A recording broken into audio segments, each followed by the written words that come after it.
आप इस वीडियो को शेयर करके सब तक जरूर पहुंचा दीजिएगा। ये आपकी जिम्मेदारी बनती है, क्योंकि ये बात देश हित से जुड़ी हुई बात है। ये बात जो गरीब लोग हैं, जो परेशान हैं, जो आस्था की वजह से ठग लिए जाते हैं, सिर्फ आस्था की वजह से, ये वीडियो उसके लिए है। और मैं बताना चाहूंगा, आपने नाम तो जरूर सुना होगा, बागेश्वर धाम।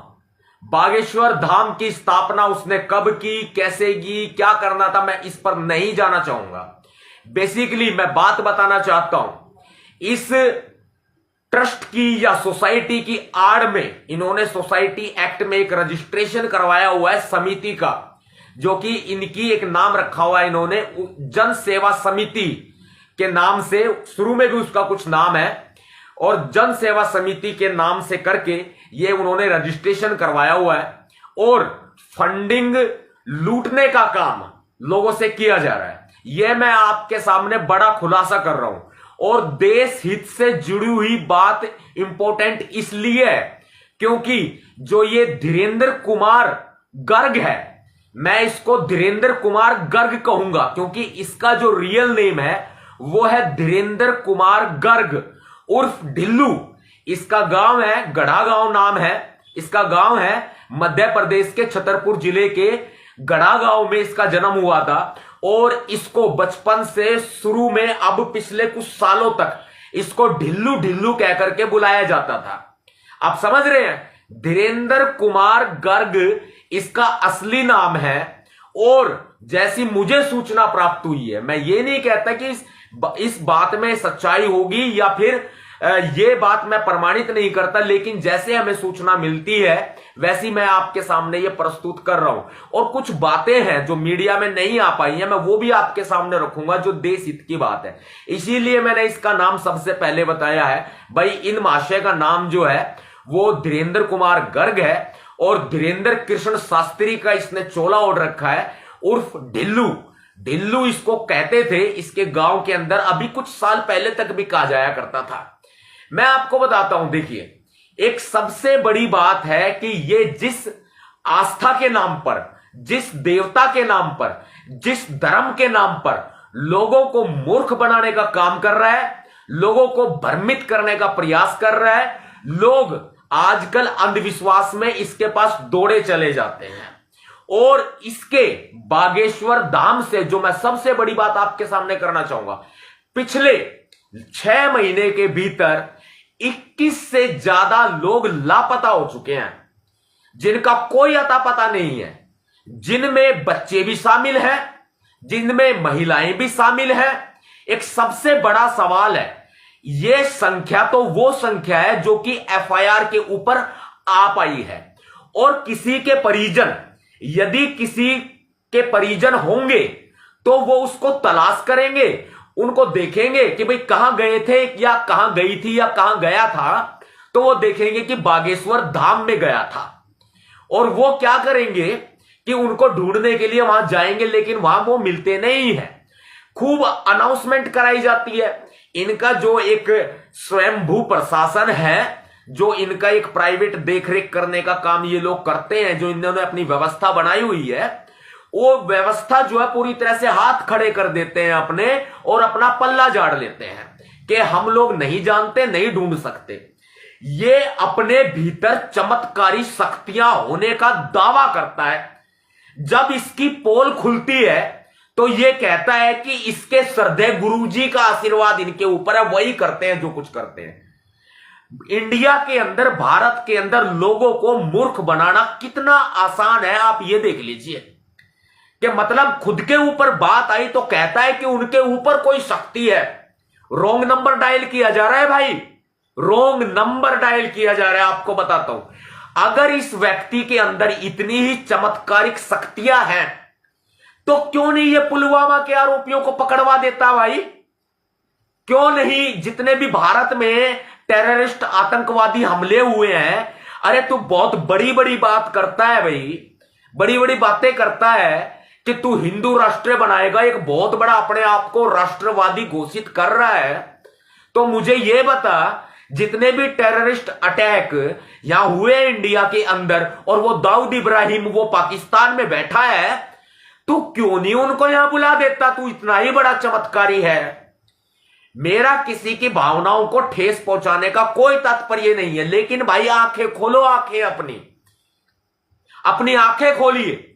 इनके पास में जो तिजोरी वाले जाते हैं ना, जिनके पास में बड़ा एक ऐसा बैंक बैलेंस है, उसके अलावा जिनके पास ब्लैक मनी है, उस ब्लैक मनी को व्हाइट कराने के लिए इसके पास जाते हैं। इसकी समिति, इसकी सोसाइटी जो है और इसका ट्रस्ट जो है, उसमें ये ब्लैक टू व्हाइट करते हैं। 60-40% का रेशियो है इनका। ये क्या करता है धीरेन्द्र करता है कि 60% तो सामने वाले बंदे को दे देता है जो इसको ब्लैक मनी ला करके देता है, और 40% ये अपने पास रख लेता है। ये इस तरीके से धन जोड़ने का काम कर रहा है।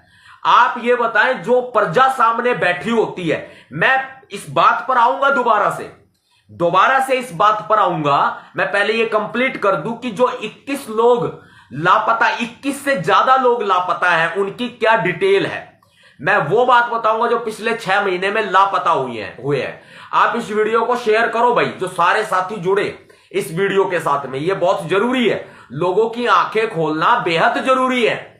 आपको मैं बताता हूं कि ये जो धन इकट्ठा कर रहा है, ये इकट्ठा कर रहा है, पूंजीपतियों से इकट्ठा कर रहा है, ये ब्लैक मनी को व्हाइट बनाता है। ठीक है, जैसी हमें सूचनाएं प्राप्त हो रही हैं, और ऐसा करते हैं ये लोग। भाई रामदेव कर रहा, इससे पहले एक आया था देवकी नंदन कुरकुरा, ढिल्लू से पहले आया था, ढिल्लू से पहले देवकी नंदन कुरकुरा आया था, और आपको पता होगा किस तरीके से मैंने उसकी बखिया उधेड़ी थी। ये मालूम होगा आपको, जब वो हमारे 2 अप्रैल 2018 के भारत बंद का विरोध कर रहा था, और अपना स्वर्ण भारत बंद बुला रहा था, और आरक्षण का विरोध कर रहा था, उसकी ऐसी पांख पाड़ी थी, उसका देवकी नंदन कुरकुरे का ऐसी पांख पाड़ी थी उसकी।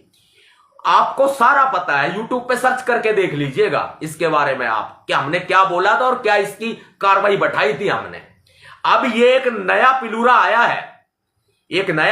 आया है, ये जो सामने इसके प्रजा बैठी होती है, ढिल्लू के जो सामने प्रजा बैठी होती है, आपको बताते हैं ये प्रजा इसकी समर्थक नहीं है। मैं खुद ढिल्लू आपको यह बात कहना चाहूंगा कि ये प्रजा आपकी समर्थक नहीं है।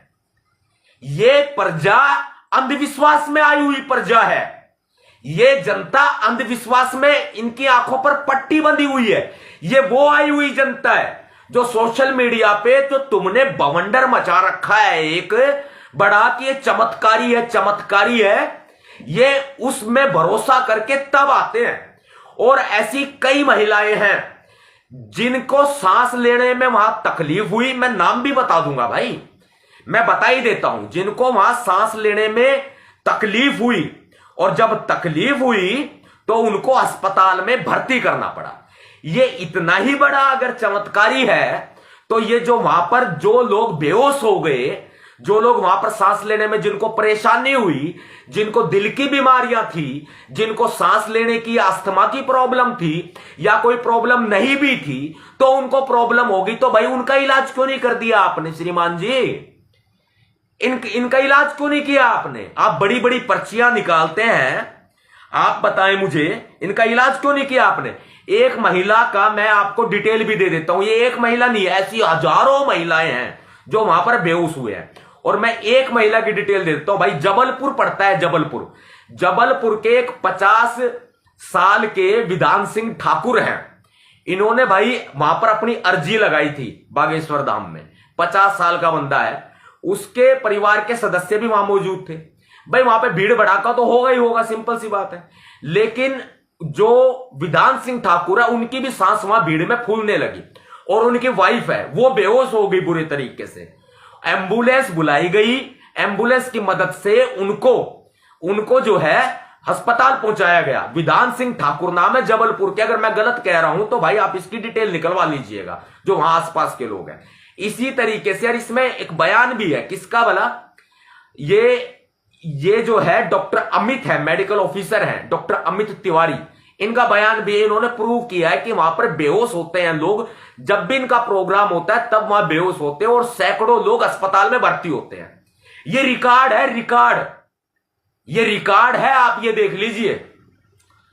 और ये दूसरों की बीमारियां ठीक करने का दावा करते हैं। ये घरेलू कलह लोगों के होते हैं। उन घरेलू कलह में ये सोचती हैं महिलाएं कि कोई ओपरी पराई आ गई, कोई देवी आ गई, कोई भूत प्रेत आ गया, कोई डायन आ गई, कोई जिन आ गया। ये सोचते हैं, ये मानसिकता है आज लोगों की 21वीं सदी में। और वो ऐसे पाखंडियों के पास में चले जाते हैं।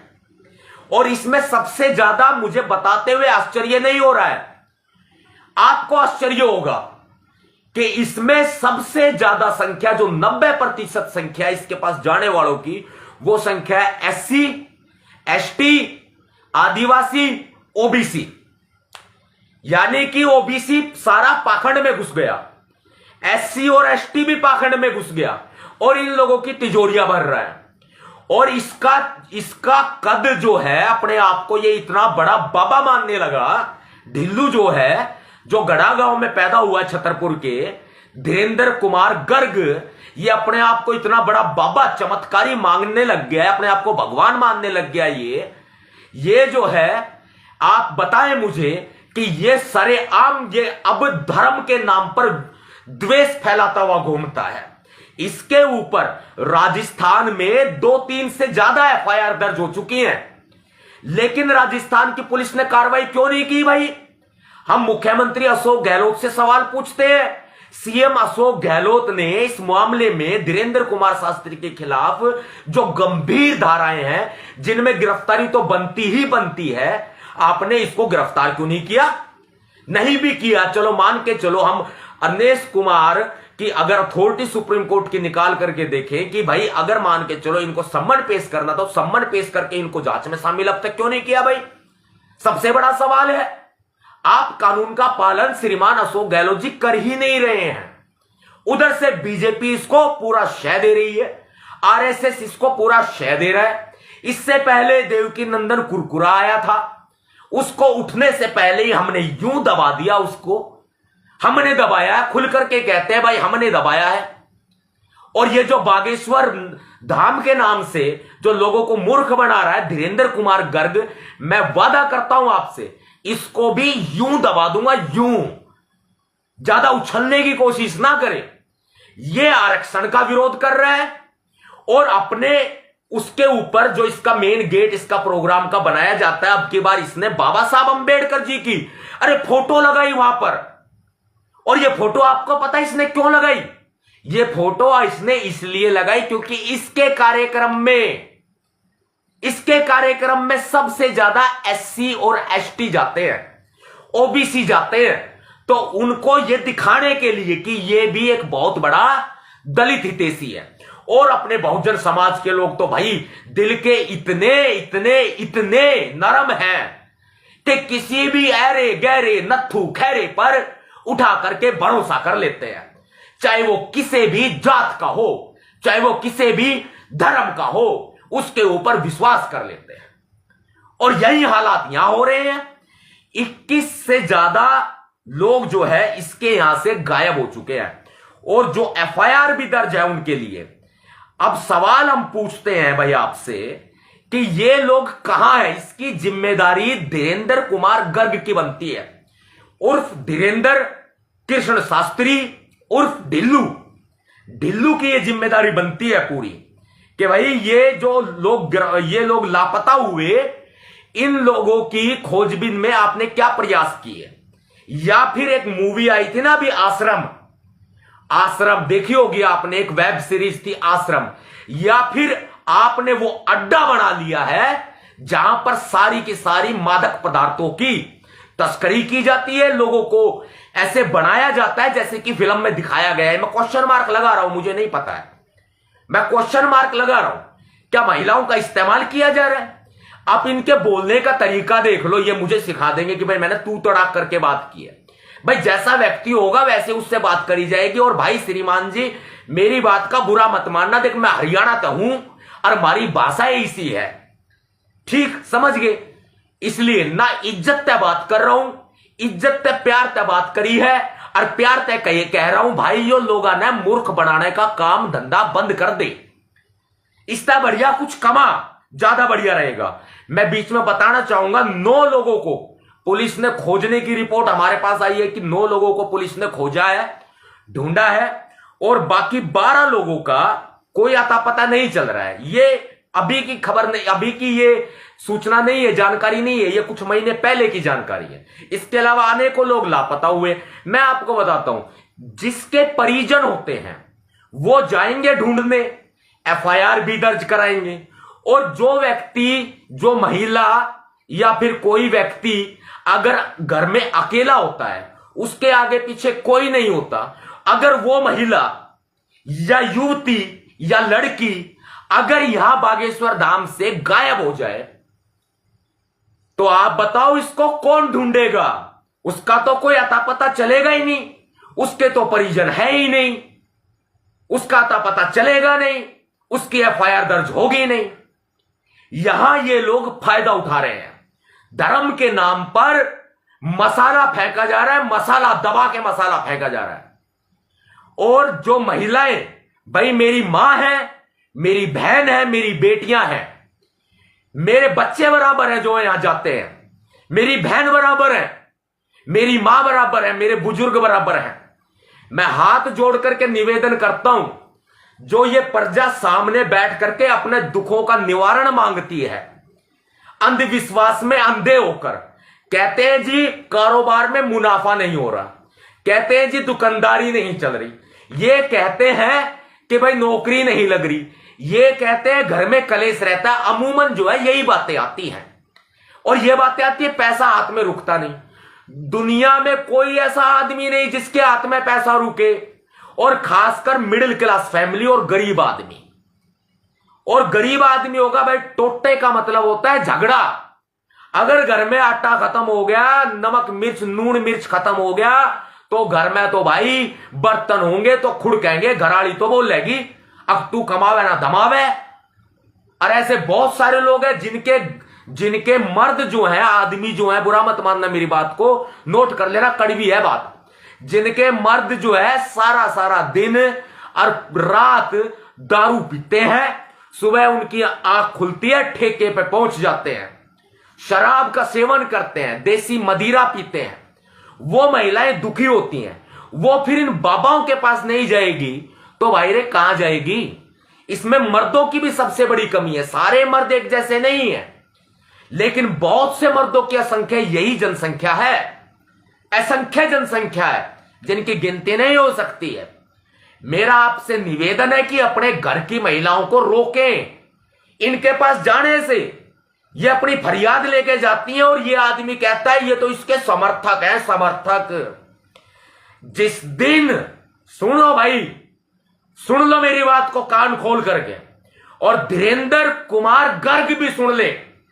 धीरेन्द्र कुमार गर्ग उर्फ धीरेन्द्र कृष्ण शास्त्री उर्फ ढिल्लू, जिस दिन तुम्हारा ये पाखंड का चोला उतर गया ना तुम्हारे ऊपर से, और जिस दिन ये जनता जाग गई, जिस दिन अंधविश्वास का पर्दा लोगों की आंखों से हट गया, उस दिन तुम सड़क पे आ जाओगे। सड़क पे, याद रखना, ज्यादा दिन तक तुम्हारा ये ड्रामा चलने वाला नहीं है। और मैं गिना दूंगा ऐसे मंदिर, छोटे छोटे मढ़ी बना रखी है, कुटी बना रखी है।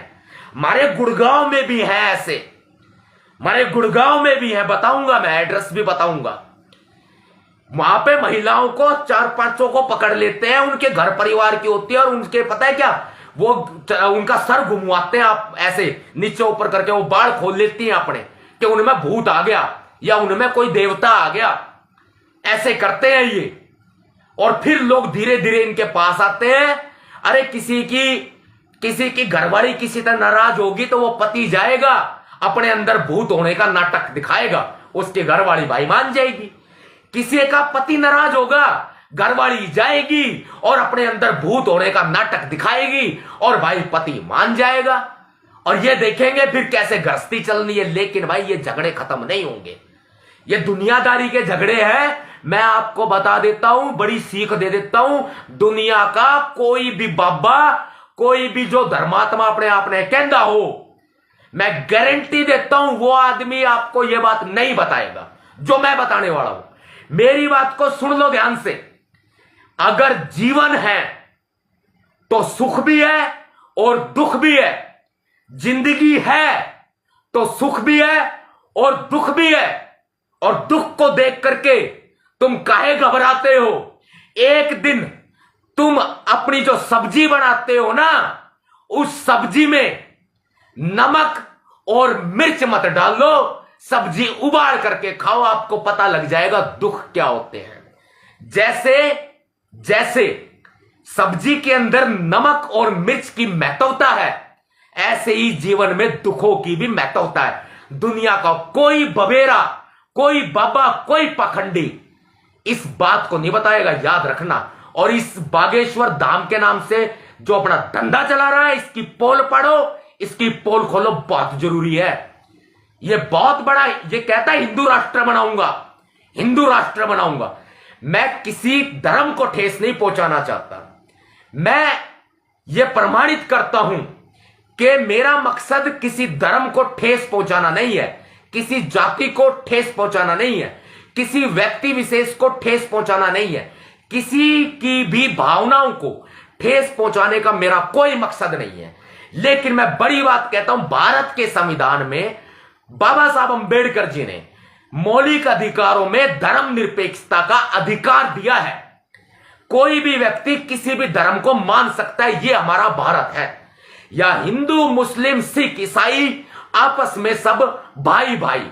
और जो जाति के ऊपर तुम करते हो अत्याचार, बंद कर दो ये अत्याचार और बंद कर दो ये अत्याचार।